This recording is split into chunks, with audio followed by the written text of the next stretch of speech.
کبھی آپ کو کسی ایسی جگہ پر جانے کا اتفاق ہوا ہے، کوئی دنیا کے کسی بڑے مقام پر، کسی محل میں، کسی ایوان صدر میں، یا کسی ایسی جگہ پر کسی کو ہوا آپ میں سے؟ جی کہاں گئی تھی آپ؟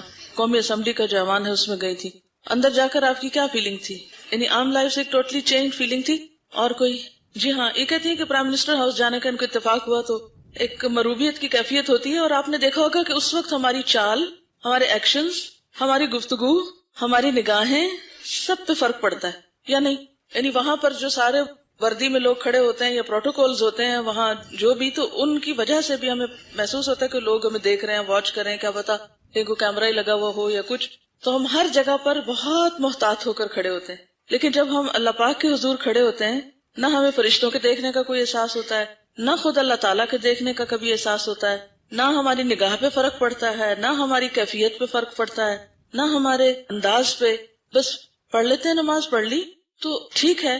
ہر وقت انسان کی ایک بہت اچھی کیفیت نہیں بھی ہو سکتی، کبھی انسان تھکا ہوا ہوتا ہے، کبھی انسان بیمار ہوتا ہے، وہ تو ایکسیپشنل صورتیں ہیں ہی. لیکن اگر خشوع کی کیفیت ایکسیپشنل بن جائے، کبھی ونس اے ایئر ہو جائے تو بڑی بات سمجھے ہم، تو یہ کوئی پسندیدہ بات تو نہیں ہوگی نا. ایکسیپشنل یہ تو ہو سکتا ہے آپ تھکے میں آج، اسی لیے تو کہا کہ بھوک لگی ہے نماز بعد میں پڑھو، پہلے کھانا کھا لو. اگر تمہیں نیند آ رہی ہے تو پھر کیا ہے، پہلے سو جاؤ پھر پڑھ لو. اگر واش روم جانے کی ضرورت ہے تو پہلے ہو آؤ. کیوں یہ باتیں کہی گئی ہیں؟ تاکہ نماز میں جو ہماری کیفیت ہونی چاہیے اس پہ اثر نہ پڑے، کوئی اور احساس ہمیں اوور کم نہ کرے، ہم پر غالب نہ آ جائے کوئی اور احساس. کیونکہ یہ ساری کیفیات شدید ہوتی ہیں نا، نیند، بھوک اور یہ سب، تو اس میں ہم کیا کرتے ہیں، پھر دھیان ادھر ہی لگا رہتا ہے، جلدی ختم کرو تاکہ کچھ کھا لو، جلدی ختم کرو کہ واش روم جاؤ. یہ چیز جو ہے پھر نماز کو صحیح نہیں ادا ہونے دیتی. یہ کوئی اور گھر کا کام ہے یا کچھ، تو اس میں ایٹ لیسٹ جو فرض نماز ہے، چلے سنت نفل میں آپ صلی اللہ علیہ وسلم سواری پر بھی نفل پڑھ لیتے تھے، بیٹھ کے بھی پڑھتے تھے، جدھر منہ گھومتا تھا، وہ بھی اچھا ہونا چاہیے. لیکن ایٹ لیسٹ جو فرض ہے، ڈیوٹی ہے نا، فرض کس کو کہتے ہیں؟ ڈیوٹی کو کہتے ہیں. ڈیوٹی تو ڈیوٹیفل ہو کے ادا کرنی چاہیے نا، کانشیس ہو کر ادا کرنی چاہیے. ہم سب کو اس کی کوشش تو کرنی چاہیے، احساس تو کرنا چاہیے. چلے نہ ہو سکے وہ ایک الگ بات ہے، اصل میں احساس نہیں ہوتا نا کہ اللہ تعالیٰ دیکھ رہا ہے یا ہم اس کے دربار میں حاضر ہوئے ہیں. میں اس میں سے ایک آدھ حدیث پڑھ کے پھر اس کی وضاحت آپ کے ساتھ کرتی ہوں، پھر بیچ میں آپ ڈسکشن کر لیں. بسم اللہ الرحمن الرحیم. آج ہم ذکر کریں گے کچھ ان اعمال کا جو ہمارے گناہوں کو دھونے کا ذریعہ ہے، جس سے ہمارے گناہ صاف ہوتے ہیں یا دھلتے ہیں یا معاف ہوتے ہیں. تو گویا جہاں ہم ایک طرف غلطیاں کرتے ہیں، وہاں دوسری طرف ساتھ ساتھ کفارہ بھی کرنا چاہیے، تاکہ کوئی چیز ہمارے پارٹ پہ جمع نہ ہو اور ہمیں بوجھل نہ کر دے. حضرت حمران جو حضرت عثمان رضی اللہ عنہ کے غلام تھے، وہ بیان کرتے ہیں انہ رأى عثمان دعا بوضوء فافرغ على يديه من انائه فغسلهما 3 مرات ثم ادخل يمينه في الوضوء ثم تمضمض واستنشق واستنثر ثم غسل وجهه 3 ويديه الى المرفقين 3 ثم مسح برأسه ثم غسل كل رجل 3 ثم قال رأيت النبي صلى الله عليه وسلم يتودأ نحو وضوئي هذا وقال من تودأ نحو وضوئي هذا ثم صلى ركعتين لا يحدث فيهما نفسه غفر الله له ما تقدم من ذنبه. حمران جو حضرت عثمان کے غلام ہیں، انہوں نے دیکھا حضرت عثمان کو کہ حضرت عثمان نے وضو کا پانی منگوایا اور اپنے دونوں ہاتھوں پر برتن سے پانی ڈالا. برتن سے کیسے؟ یوں، ٹھیک ہے، برتن سے پانی ڈالا، بیچ میں نہیں ہاتھ ڈالے، بلکہ کیا کیا، برتن سے پانی ڈالا اور ان کو 3 مرتبہ دھویا. ایک دفعہ ڈالا، دھویا، پھر ڈالا، دھویا، پھر ڈالا، دھویا. اب آپ جب ٹیپ کھولتے ہیں تو آپ کیا کر سکتے ہیں، اب بار بار ٹیپ کھول کے دھو کے پھر ٹیپ بند کرنے، اور اس میں تو ٹائم ضائع ہو جائے گا. تو آپ کیا کر سکتے ہیں، بس اتنا ٹیپ کھولیں کہ جس سے اتنا پانی گرے کہ آپ آرام سے اس میں 3 دفعہ آپ مل کے، یعنی انٹینشنلی آپ کیا کریں، کم از کم 3 دفعہ اس کو مل لیں. پانی آپ کا کھلا ہوا کیونکہ ان کا پانی خود نہیں گرتا تھا نا، اس لیے انہوں نے ایک دفعہ ڈالا، دھویا، پھر ڈالا، دھویا، پھر، یعنی ایک دفعہ مل کر جو کچھ اس پہ آیا اسے بہا دیا، پھر مل کے پھر بہا دیا، پھر بہا دیا. تو آپ کا تو اوپر سے پانی بہ رہا ہے، لہٰذا آپ اس کو ساتھ ساتھ ملتے جائیں اور ساتھ ساتھ یعنی دونوں ہاتھوں کو آپ کم از کم 3 مرتبہ مل لیں. پھر اپنا دایاں ہاتھ پانی میں ڈالا، یعنی اب وہ برتن ایسا ہوگا نا کہ جس میں سے اگر ہر دفعہ انڈیلیں پانی تو کیا ہے، گر جائے گا. تو انہوں نے اب ہاتھ دھل گئے تو برتن کے اندر ہی پانی میں ہاتھ ڈال لیا. اس کے بعد کلو کی اور ناک میں پانی چڑھایا اور ناک کو جھاڑا. آپ لیل و نہار میں بہت کچھ یہ پڑھ چکے ہیں، مجھے اس کی وضاحت اس وقت نہیں کرنا، لیکن جب یہ موسم بدلتا تو اکثر لوگوں کو زکام وغیرہ ہو جاتا ہے. تو پچھلے ہفتے مجھے بھی اچانک اٹیک ہوا، اور مجھے جب ہوتا ہے زکام تو ایک ہفتہ تو کچھ بات ہی نہیں، بہت لمبا جاتا ہے، پڑھانا وہ بہت متاثر ہوتا ہے. تو مجھے خوف یہ تھا کہ اس وقت میں ریکارڈنگ کرا رہی تھی رمضان پروگرام کی، اور پھر مجھے یہاں بھی آنا تھا. میں نے کہا اگر یہ پکڑی گئی تو پتہ نہیں کیا ہوگا. خوب اللہ سے دعا کی، یا اللہ اب تو مجھ پہ رحم کر، اور میں ابھی اس مشقت کو اٹھانے کے اہل نہیں ہوں. اچھا، اتنے میں کسی کا فون آیا اور انہوں نے مجھے کہا کہ آپ 3 دفعہ ناک میں پانی خوب اوپر چڑھائیں، بالکل اینڈ تک لے جائیں، جس سے آپ کی آنکھوں میں بھی مرچیں لگ جائیں اور آپ دیکھیں گے آپ ٹھیک ہو جائیں گے. اچھا، میں نے اس کا تجربہ کیا. مجھے اتنی ہمت نہیں پڑی کہ بہت اونچا لے جاؤں، لیکن عام دنوں کے مقابلے میں اس کو اونچا لے گئی. تو یقین مانے مجھ ذاتی طور پر سیکنڈ ڈے میں الحمدللہ دوا بھی لی، اور اس کے ساتھ وہ جو میں نے تجربہ کیا اس سے بالکل ٹھیک ہو گئی. تو بات یہ ہے کہ یہ جو سنت کے طریقے ہیں یہ بہت مفید طریقے ہیں. اگر ہم عام حالات میں ان پر شعوری طور پر عمل کرتے ہیں تو شاید بیمار بھی ہم کم ہوں. پھر اپنا چہرہ 3 مرتبہ دھویا اور ہاتھوں کو کوہنیوں تک 3 مرتبہ دھویا. پھر اپنے سر کا مسح کیا. اس کے بعد ہر پاؤں 3 بار دھویا. پھر فرمایا میں نے نبی صلی اللہ علیہ وسلم کو وضو کرتے ہوئے دیکھا، آپ نے میرے اس وضو جیسا وضو کیا، اور فرمایا جو کوئی میرے اس وضو کی طرح وضو کرے. اب شرط آپ دیکھیے کیا ہے، جو کوئی میرے اس وضو کی طرح وضو کرے، یعنی اچھی طرح ہاتھ دھوئے اور ناک میں پانی چڑھائے اور صاف کرے اور سب کچھ. پھر 2 رکعتیں پڑھے جس کو عام طور پر تحیت الوضو کہتے ہیں، اور ان میں اپنے دل میں مختلف خیالات لے کر نہ آئے تو اللہ تعالیٰ اس کے پچھلے گناہ معاف فرما دیں گے. یعنی یہ عمل گناہوں سے معافی کا ذریعہ ہے. اچھا، میں جب کل یہ نفل پڑھ رہی تھی تو شروع کیا، ایک بات یاد آئی، اس کو جھٹکا، رکوع تک دوسری یاد ہے، اس کو جھٹکا، سجدے تک ایک اور یاد. 4 موضوعات پہ مجھے باتیں یاد آئی ان 2 رکعتوں میں، اور چاروں کو شدت سے جھٹکنا پڑا کہ پھر معافی کیسے ہو سکتی ہے اگر وہی کام کروں جو نہیں کرنا چاہیے. بظاہر دیکھنے میں یہ 2 رکعتیں، لیکن یہ 2 رکعتیں ایسی نہیں ہیں کہ آپ جٹ پٹ بس ایسے ہی وضو کریں جیسے تیسے آیا، کونیاں خشک ہیں، ٹخنے خشک ہیں، اور بس ایسے ہی پانی ڈال لیا منہ پہ اور پھر نماز میں بھی خیالات اور باتیں کر کے تو کہا نماز پڑھ لی. نہیں، ان شرائط کے ساتھ ہر چیز کا ایک طریقہ ہوتا ہے، ایک سلیقہ ہوتا ہے، کنڈیشنز ہوتی ہیں. اگر ان شرائط کو پورا نہ کیا جائے تو بعض اوقات کام پوری طرح افیکٹو نہیں ہوتا، یعنی وہ عمل جو ہے آپ کا مؤثر نہیں ہوتا. تو مؤثر عمل کے لیے ضروری ہے کہ آپ اہتمام کریں اور اس کا لحاظ رکھیں اور اس کا دھیان کریں. پھر آپ دیکھیں گے کہ جب آپ واقعی اس طریقے پر وضو کے بعد نماز سے باہر نکلیں گے تو آپ دیکھیں گے کہ آپ واقعی ہلکے محسوس کریں. بعض نمازیں ایسی ہوتی ہیں کہ پڑھ کے آپ اور بوجھل ہوتے ہیں، یعنی آپ پڑھتے ہیں نا تو اس کے بعد آپ کے دل میں ایک بے چینی ہوتی ہے، کیا پڑھا ہے میں نے، پڑھنے کا حق نہیں ادا کیا. تو اگر آپ صرف ایک دن محاسبہ کریں نماز میں کہ کتنی باتیں سوچی ہیں، یہ کانشیسلی میں کر رہی تھی کہ کچھ نہیں سوچنا، ایک بات یاد آ گئی اس کو ہٹایا، پھر ایک یاد آ گئی تو میں نے کہا کہ 2 رکعتوں میں 4 باتیں تو میں نے یاد کی ہیں. اس کو آپ ٹوٹلی تو نہیں روک سکتے، لیکن بات یہ ہے کہ اگر خیال آیا تو اس کی کہانی نہ بنائیں، آگے اس کو ادھر ہی نکال دیں. یہ ضرور کر سکتے ہیں، تجربہ کیا میں نے، جب چھٹک دیا تو پھر ہٹ گئی وہ بات. لیکن جب ہم اسی میں ہی کھو جاتے ہیں تو پھر پتہ نہیں چلتا کہ پڑھ کیا رہے ہیں. ایک اور روایت میں الفاظ جو ہیں، فَلَمَّا تَوَدَّعَ عُثْمَانُ قَالَ أَلَا أُحَدِّثُكُمْ حَدِيثًا لَوْلَا آيَةٌ مَا حَدَّثْتُكُمُوهُ سمعت النبي صلی اللہ علیہ وسلم يقول لا يتوضأ رجل يحسن وضوءه ويصلي الصلاة إلا غفر له ما بينه وبين الصلاة حتى يصليها. قال عروة الآية إن الذين يكتمون ما أنزلنا من البينات والهدى من بعد ما بيناه للناس في الكتاب أولئك يلعنهم الله ويلعنهم اللاعنون. صحیح بخاری کی روایت ہے. حضرت عثمان رضی اللہ تعالیٰ عنہ جب وضو کر چکے تو کہنے لگے میں تم کو ایک حدیث سناتا ہوں، اگر قرآن کی ایک آیت نہ ہوتی تو میں تم کو حدیث نہ سناتا. اب میں نے آپ سے شاید پہلے بھی ذکر کیا تھا کہ جو آپ سیکھیں اس کو شیئر کیا کریں دوسروں کے ساتھ. یہاں بھی وہ اپنا علم شیئر کر رہے ہیں اور ساتھ ہی کیا کہتے ہیں کہ اگر قرآن پاک میں یہ آیت نہ ہوتی تو میں تم کو نہ بتاتا. اور وہ آیت کیا ہے آگے ہم دیکھتے ہیں.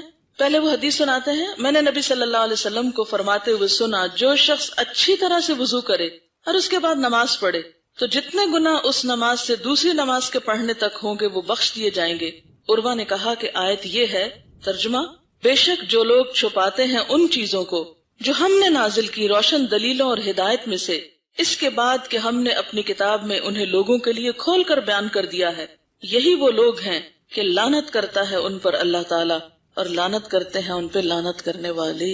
کہ جن کے پاس علم ہے اور پھر وہ اس کو آگے نہیں دیتے، چھپا کے رکھتے ہیں، اس کو بس اپنا ہی خزانہ سمجھتے ہیں، تو ایسے لوگ اللہ کی رحمت سے دور ہوتے ہیں. تو کہتے ہیں چونکہ قرآن میں یہ آیت ہے اس لیے میں تمہیں یہ حدیث بتا رہا ہوں. اور واقعی ان آیات نے صحابہ کرام کے اندر ایسا زبردست جذبہ پیدا کیا ہوا تھا کہ وہ کوئی بھی چیز جو انہیں معلوم تھی وہ اس کو اپنے اوپر ایک امانت سمجھتے تھے اور آگے پہنچاتے.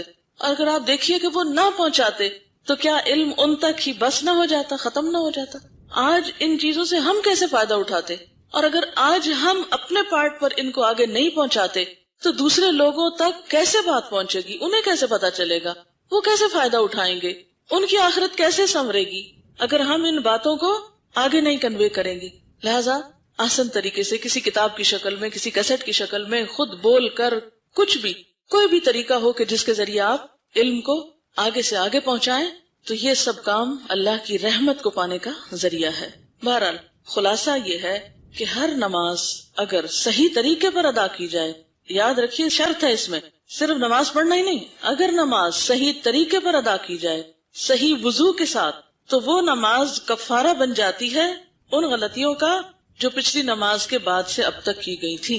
تو اس سے آپ دیکھیے کہ نماز کا کتنا بڑا فائدہ ہمیں پتہ چلتا ہے، کتنا عظیم فائدہ ہمیں پتہ چلتا ہے نماز کا، کہ وہ گناہوں کی معافی کا ذریعہ ہے. تو آج کم از کم آپ کوشش کریں کہ کل یہاں آنے سے پہلے اچھا سا وضو کر کے 2 نفل صلاۃ التوبہ کے اور وقتاً فوقتاً پڑھ لیا کریں. روز تو پڑھنا مشکل ہوگا شاید، روز اگر اپنے وقت کی نماز جو ہے اس کو کم از کم اچھا کر لیں، اور اس میں سے بھی فرض کو کم از کم اچھا کر لیں ٹو سٹارٹ ود، کیونکہ ایک دفعہ فرض ٹھیک ہو گئے نا تو انشاءاللہ آگے بھی آپ دیکھیں گے پھر مزہ ہی نہیں آتا دوسری طرح نماز پڑھنے کا. تو اس پہ انشاءاللہ العزیز وہ جو دلوں کے بوجھ ہیں وہ ہٹیں گے اور کچھ بیلنس ہو جائے گا معاملہ، کہ جو غلطیاں کر رہے ہیں اس کا ساتھ ساتھ کچھ صفائی ستھرائی ہو جائے. کبھی بھی گناہوں کو ٹالے نہیں، اچھا پھر کر لیں گے، اچھا پھر ہو جائے گا، ابھی بڑی مصروفیت. وہ زندگی کا کون سا حصہ ہے جس میں انسان مصروف نہیں؟ ہر حصے کی الگ مصروفیات ہیں. تو پھر اس کے ساتھ ساتھ ہی ہم کو عبادات کرنی ہے، ٹھیک ہے. اور خصوصاً یعنی عام دنوں میں تو اگر آپ اپنے فرائض وغیرہ اچھے سے ادا کرتے ہیں، لیکن جب کبھی کوئی خاص غلطی ہو جائے جس سے آپ پریشان ہو اٹھیں، تو پھر اس وقت حل کیا ہے؟ اچھا سا وضو کر کے اچھی سی 2 رکعت نماز، ٹھیک ہے. دل کی حالتیں بدلتی ہیں اور دس از ویری نیچرل، لیکن ریشو یہ نہیں ہونا چاہیے کہ اکثر نمازیں خراب اور کوئی ایک سیدھی. ہونا یہ چاہیے کہ اکثر نمازیں اچھی اور کوئی ایک آدھ اگر کم درجے کی بھی ہو گئی تو چلے کوئی بات نہیں. لیکن ہمارا حال یہ نہیں ہونا چاہیے کہ زیادہ نمازیں تو بس ادھر ادھر کی اور کوئی ایک آدھ کبھی اچھی ہو گئی. دیکھیں تحیت الوضو تو ہوگا ہی اس وقت جب آپ وضو کریں گے، اور وضو عام طور پر آپ نمازوں سے پہلے ہی کرتے ہیں. تو جو اوقات ہیں ممنوع جس میں نفل نماز پڑھے جائیں وہ فجر کی نماز کے بعد اور عصر کی نماز کے بعد، تو اس میں نہیں پڑھے. فجر سے پہلے نہیں، فجر کے بعد اور عصر کے بعد. آگے چلتے ہیں. حضرت ابو ہریرہ رضی اللہ تعالی عنہ بیان کرتے ہیں کہ ایک مرتبہ رسول اللہ صلی اللہ علیہ وسلم نے صحابہ کرام کو مخاطب کرتے ہوئے فرمایا: الا ادلکم علی ما یمحو اللہ بہ الخطایا ویرفع بہ الدرجات؟ قالوا بلى یا رسول اللہ. قال اسباغ الوضوء علی المکارہ وکثرۃ الخطى الى المساجد وانتظار الصلاة بعد الصلاة فذلکم الرباط. صحیح مسلم کی روایت ہے. ترجمہ ہے کہ رسول اللہ صلی اللہ علیہ وسلم نے فرمایا: کیا میں تمہاری رہنمائی نہ کروں ایسے کاموں کے بارے میں جن کی وجہ سے اللہ تعالیٰ گناہوں کو مٹا دیتے ہیں اور ان کے ساتھ درجات کو بھی بلند کر دیتے ہیں. یعنی صرف گناہ ہی نہیں مٹتے بلکہ ساتھ ساتھ درجے بھی بلند ہوتے ہیں. لوگوں نے کہا: کیوں نہیں یا رسول اللہ صلی اللہ علیہ وسلم، بتائیے. تو آپ نے فرمایا: وضو کا پورا کرنا سختی اور تکلیف میں، اور مسجد کی طرف قدموں کی کثرت ہونا، اور ایک نماز کے بعد دوسری نماز کا انتظار کرنا، یہی رباط ہے. اب اس میں 3 چیزیں ہیں. نمبر 1 اس میں کیا ہے؟ وضو کا پورا کرنا سختی اور تکلیف میں. سختی سے کیا مراد ہے؟ جیسے سردی، ایسی بیماری جس میں انسان تھوڑا سست ہو جاتا ہے. تھکاوٹ، آپ نے دیکھو کہ تھکاوٹ کے بعد تو انسان اور چست ہو جاتا ہے وضو کر کے.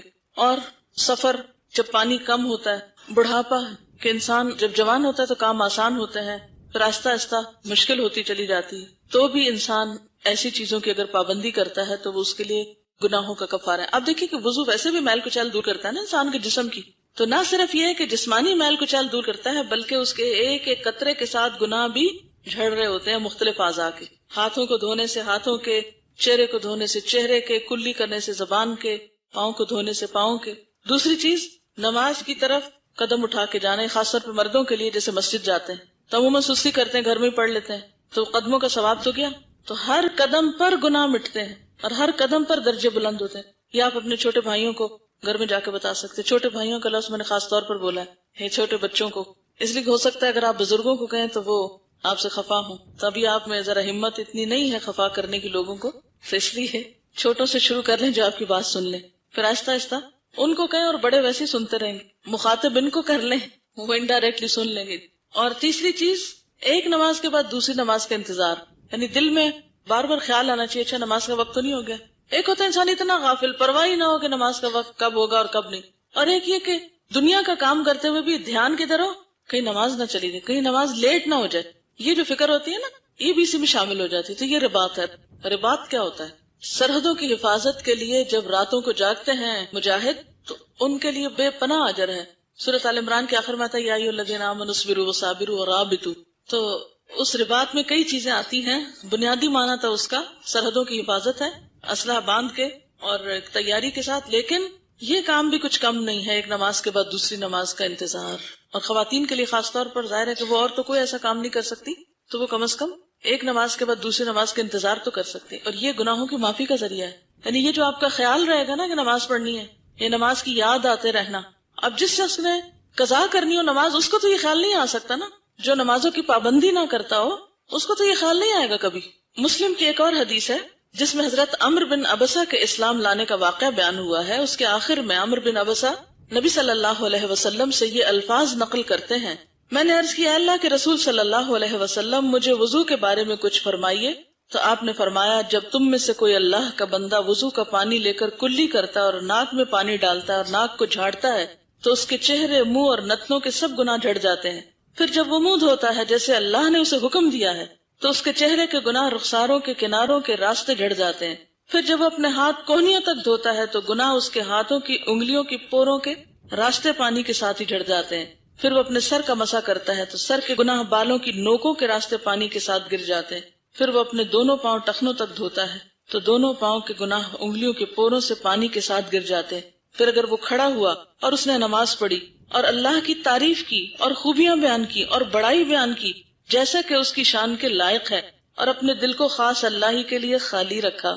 ہر ایک میں شرط کیا ہے؟ وہی جو ہم پوری نہیں کر پاتے. جب اتنی حدیث ہم پڑھتے نا، اچھا ایک نماز کے بعد دوسری نماز گناہوں کی معافی کے ذریعے سے ہم کہتے ہیں ہم تو معاف ہو گئے، ہمارا تو صاف ہو گیا سب. لیکن جو شرط ہے وہ ہم کتنی پوری کرتے ہیں؟ دیکھیے نا، اس شرط کو پورا کرنا بھی ضروری ہے کہ دل کو اللہ کے لیے خالی کر لیا. اس کی پریکٹس کی مزید ضرورت ہوگی ہم سب کو. اسی کے لیے فرمایا قد افلح المؤمنون الذین هم فی صلاتهم خاشعون. یقیناً فلاح پا گئے وہ مومن جو اپنی نمازوں میں خشوع اختیار کرتے ہیں. تو خشوع میں سب سے پہلی بات یہ ہے کہ دل اللہ کے لیے خالص ہو، اور پھر یہ کہ اللہ کی تعریف اور خوبیاں بیان ہو. یہ جو ہم پڑھتے ہیں نا سبحانک اللہم وبحمدک وتبارک اسمک وتعالی جدک ولا الہ غیرک، رکتے ہیں کبھی اس پہ؟ سچ بولیے، رکتے ہیں اس پہ؟ کیسے پڑھتے ہیں اس کو؟ پڑھیے ذرا دل میں. نہیں، میں نے ایسے نہیں کہا اونچا نہیں پڑھنے کو، جیسے نماز میں پڑھتے ہیں ذرا اس وقت ویسے ہی بے شک ہاتھ باندھ لے اور ذرا دیکھیں اللہ کی تعریف کی اور خوبیاں بیان کی اور بڑائی بیان کی جیسا کہ اس کی شان کے لائق ہے. ایسے ہی کرتے ہیں. کتنے دن ہو گئے ہیں کہ سبحانک اللہ کے ترجمے پہ ایک دفعہ غور نہیں کیا؟ سچ بتائیے، نہیں کرتے نا؟ اول سے آخر پڑھ جاتے ہیں. وہ جو بچپن کا رٹا لگایا ہوا ہے، ایک دفعہ گاڑی چلتی ہے تو رکتی اسی وقت ہے جب سلام ہو جاتا ہے. رکتے نہیں ہیں، سوچتے نہیں ہیں. کب کہتے ہیں سوچ کے سبحانک اللہم وبحمدک وتبارک اسمک وتعالی جدک ولا الہ غیرک؟ رکتے ہیں؟ معنی جانتے ہیں؟ غور نہیں کرتے کیا پڑھ رہے ہیں. تو فرمایا کہ جب کوئی شخص اچھا سے وضو کر کے خوب اللہ کی تعریف بیان کرتا ہے تو بے شک وہ اپنے گناہوں سے یوں صاف ہو گیا جیسے اس کی ماں نے آج ہی اسے جنا. لیکن ایسی نماز پڑھ کے تو دکھائے نا. جب یہ حدیث عمرو بن ابسہ نے ابو امامہ سے بیان کی جو کہ صحابی رسول تھے، تو ابو امامہ نے کہا اے عمرو بن ابسہ، دیکھو تم کیا کہتے ہو، کہیں ایک جگہ میں آدمی کو اتنا ثواب مل سکتا ہے؟ تو عمرو بن ابسہ فرمانے لگے اے ابو امامہ، میں بوڑھا ہو گیا ہوں، میری ہڈیاں کمزور ہو گئی، میری موت قریب پہنچ گئی، پھر مجھے کیا ضرورت ہے کہ اللہ پر اور اس کے رسول پر جھوٹ بولوں؟ اگر میں نے یہ رسول اللہ صلی اللہ علیہ وسلم سے 1 2 3 بار بلکہ 7 بار بھی سنا ہوتا تو کبھی بیان نہ کرتا، لیکن میں نے اسے اس سے بھی زیادہ بار سنا ہے. اس سے ایک اور بات پتہ چلتی ہے، اور وہ کیا کہ یہ باتیں نبی صلی اللہ علیہ وسلم اپنے صحابہ کو بار بار بتاتے تھے. تو ہو سکتا ہے یہ حدیثیں آپ نے پہلے بھی سن رکھی ہوں، پڑھ رکھی ہوں، لیکن ہم سب کو عمل کے لیے اپنے علم کو تازہ کرنے کی ضرورت ہوتی ہے. تو آج کا عمل کیا ہے؟ اچھا سا وضو، اچھی سی نماز. اور اچھی نماز سے مراد دل خالی کر کے اللہ کے لیے خوب اللہ کی تعریف. جو نماز میں بار بار وسوسے آتے ہیں نا، تو اس وقت بھی دل کی طرف توجہ کر کے 3 دفعہ تھتکار دے. اعوذ باللہ بھی پڑھ سکتا ہے اور تھتکار دے. تھتکارنے کا مطلب کیا ہے؟ تھوکے پھینکنا نہیں، بلکہ منہ سے جیسے تھو تھو تھو کرتے ہیں. کسی نے کہا ہم اکثر نماز میں روتے ہیں. جب سے میں یہاں آئی ہوں تو بہت چینج ہو گئی ہوں. جب میں سورۃ فاتحہ پڑھتی ہوں تو خاص طور پر ایک رونے کی کیفیت ہوتی ہے دعا میں، اور دعا میں بھی. لیکن لوگ، حتیٰ کہ میرے والدین بھی کہتے ہیں کہ اپنی کسی غرض سے رو رہی ہے، یہ اپنی کوئی دعا مانگ رہی ہے وغیرہ. اس لیے اب میں تنہائی میں یا کمرے کا دروازہ بند کر کے پڑھتی ہوں اور باقی دنیا سے ہٹ جاتی. خواتین کی نماز جتنی زیادہ اندر ہو اتنی اچھی ہے. میں نماز کو اونچی آواز میں پڑھتی ہوں، لوگ مجھے اس پہ ڈانٹتے ہیں کہ اس طرح نماز پڑھنے کی ضرورت نہیں، دل میں پڑھنی چاہیے. لیکن نماز کو اونچی آواز میں نہ پڑھوں تو میں اس کو خشوع و خضوع کے ساتھ نہیں پڑھ سکتی. تو میں کیا کروں؟ اس میں آپ دیکھیں کہ آپ صلی اللہ علیہ وسلم ایک دفعہ جا رہے تھے تو حضرت عمر کو دیکھا کہ وہ زور زور سے نماز پڑھ رہے تھے اور حضرت ابوبکر بالکل خاموش ہو کے پڑھ رہے تھے. تو آپ نے کیا فرمایا تھا کہ عمر تم تھوڑا کم کر لو اور ابوبکر تم تھوڑا اونچا کر لو. تو اگر اتنی صرف ہو کہ آپ کے اپنے کان سن رہے ہیں پھر تو ٹھیک ہے، اور اگر اتنی ہو کہ پورا گھر سن رہا ہے تو وہ ٹھیک نہیں ہے. تو حضرت عمر نے بھی یہ کہا تھا کہ میں شیطان کو بھگا رہا ہوں اس کے ذریعے، یعنی زور زور سے پڑھ کے. تو بالکل خاموشی سے نماز نہیں پڑھنی چاہیے. تھوڑا سا زیر لب اگر آپ بول کے پڑھیں گے تو اس سے انشاءاللہ زیادہ فائدہ ہوگا. نماز میں خشوع کے لیے 2 چیزیں مجھے اچھی لگتی ہیں. مثلا نماز سے پہلے کوئی نیکی کا کام کر لیں، مثلا صدقہ یا سلام یا مسکرا کر کسی سے بات یا تکلیف دہ چیز ہٹانا. اور دوسرے کہ نماز کا وقت مقرر کر لیں. میں نے 2 رکعت نماز 5 منٹ میں پڑھنی ہے یا 4 رکعت 8 منٹ میں پڑھنی ہے. کیونکہ نمازوں میں خشوع آنے کی ایک وجہ وقت کی قلت کا احساس رہتا ہے کہ ٹائم ختم ہو گیا یا میں نے ابھی فلاں اور فلاں کام کرنا، لہٰذا جلدی جلدی نماز پڑھوں. جی ہاں، یہ مناسب ہے کہ مثلاً آپ کو اگر معلوم ہے کہ آپ 10 منٹ نماز کے لیے دے سکتے ہیں آرام سے، تو اس میں پھر آپ پریشان نہیں ہوں گے. نماز کے دوران بھی آپ کو یہ ہوگا کہ اتنا ٹائم ہے میرے پاس، یعنی اپنے آپ کو ایک اسپیس دے کے پھر نماز شروع کریں. ہمارے علاقے میں جو مسجد ہے وہاں سنت کے مطابق نماز نہیں پڑھی جاتی اور علاقہ اتنی دور ہے کہ کوئی اور مسجد پاس نہیں. تو ایسی صورت میں کیا کرنا چاہیے؟ ایسی صورت میں وہاں جا کر نماز پڑھیں. نماز تو اپنی پڑھنی ہے ایک طرح سے، امام کے پیچھے چاہے کھڑے ہوں لیکن اپنی نماز پڑھ رہا ہوتا ہے. اس لیے مسجد کے ساتھ جڑ کے رہنا زیادہ بہتر ہے. آپ کا آنا جانا وہاں لگا رہے گا تو آپ ان کو بھی کوئی اچھی بات بتائیں گے. اگر آپ کٹ جائیں گے اور چھوڑ دیں گے اور جائیں گے ہی نہیں تو وہ اپنے غلط کام کرتے رہیں گے اور آپ اپنے اجر سے محروم رہیں گے. یعنی امام جو کچھ بھی کرتا ہے لیکن اس کی نماز کا اثر نمازیوں پہ نہیں پڑتا، کیونکہ نمازیوں کی اپنی نماز ہوتی ہے. امام تو صرف لوگوں کو جمع کرنے کے لیے ہوتا ہے، باقی ہر شخص کی اپنی نماز ہے. وہ نہیں سنت کے مطابق پڑھتے، آپ سنت کے مطابق پڑھ لیں لیکن مسجد نہ چھوڑیں. یہ لکھتے ہیں میں کل کی کلاس کے بعد اپنی کنڈیشن شیئر کرنا چاہوں گی کہ پہلے ایک بوجھ اور عجیب سی بوریت رہتی، چھوٹی چھوٹی باتیں اور خواہشیں جنہوں نے میری زندگی پر اس قدر سایہ کیا ہوا تھا کہ گویا بہت زیادہ دکھی اور پریشان میں ہی ہوں. لیکن کل کی کلاس اور ساتھ قرآن کی تلاوت نے مجھے شدت سے اس کا احساس دلایا. کیا میری زندگی کی بے چینی اور پریشانی یہ نہیں ہونی چاہیے کہ میرا رب مجھ سے کتنا راضی ہے اور کیا میں نے اس کے بندی ہونے کا حق ادا کیا ہے؟ بہت سے سوال اٹھنے پر میں نے اپنا راستہ خود اپنے لیے ہموار کیا ہے اور اب میرا دل اتنا مطمئن ہے کہ پہلے کبھی نہ تھا. میں نے شعوری طور پر اللہ کے قرب کی کوشش شروع کی ہے. وہ تبھی ہوگا جب میں اللہ سے محبت کروں گی، کیونکہ اللہ کی محبت تو اس سے محبت کیے بغیر نہیں ملتی. لکھا ہے کہ I felt very high about myself and it seems that the list of the sins I have committed is endless. I wonder will I be forgiven.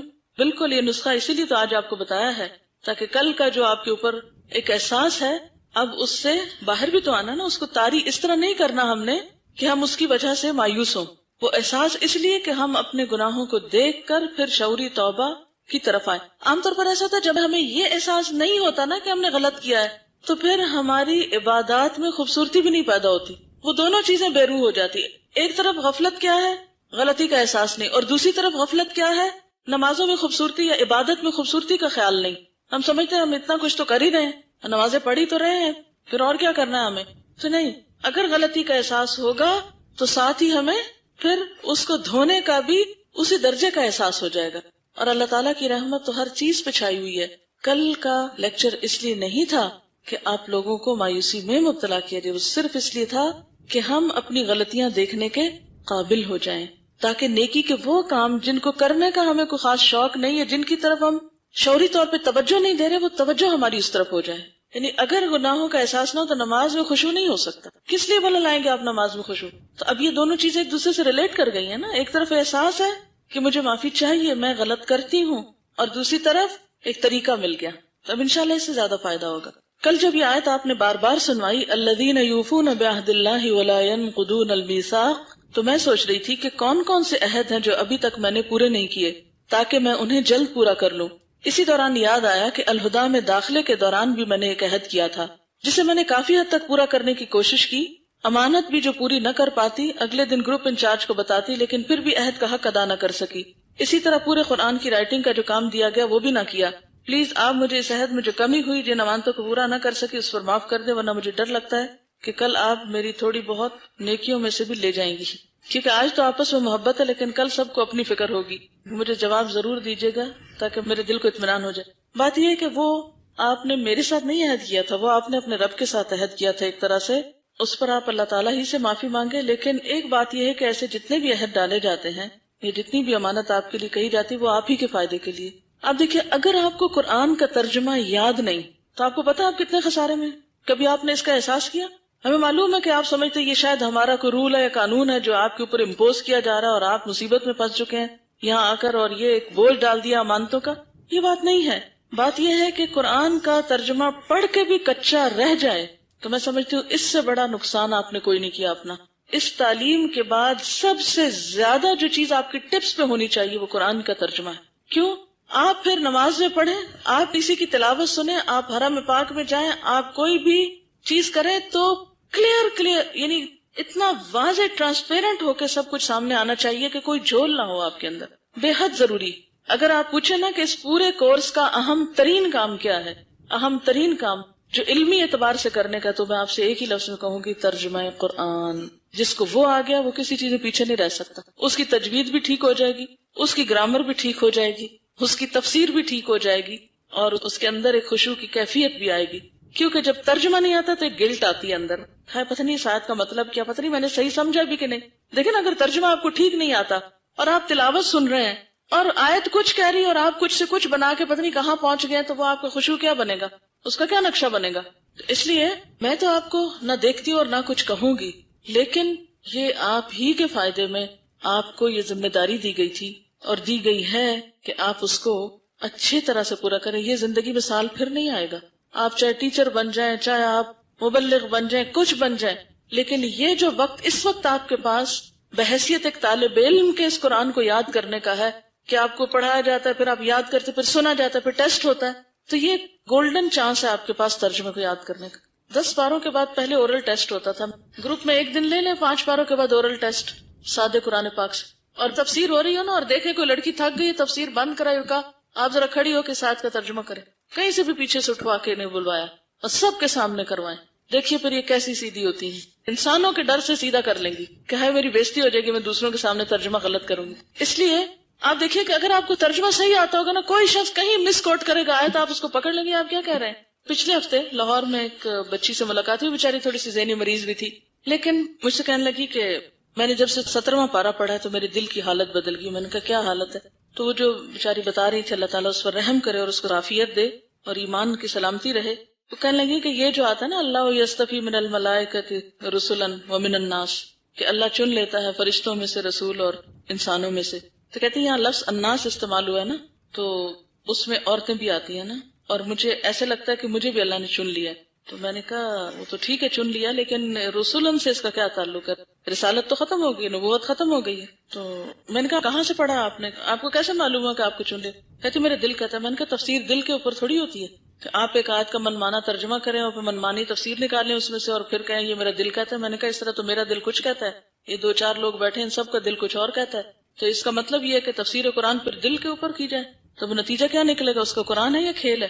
Formally میں نے اس سے بات کی کیونکہ وہ کسی کی سن نہیں رہی تھی، لگتا ہے کہ تھوڑی ذہنی بیچاری کو کوئی تکلیف ہوئی ہے۔ میں تو یہی سمجھ رہی تھی کہ ذہنی بیمار ہے، کیونکہ کوئی عقل مند صحت مند انسان یہ نہیں کر سکتا، لیکن باقی معاملات میں ٹھیک ہے۔ لیکن اس سے ایک اور بات ہے کہ ہم میں سے ہر ایک کو مسلسل اپنے لیے دعا کرنی چاہیے کہ اللہ ہمارے دلوں کو بھٹکنے سے بچانا۔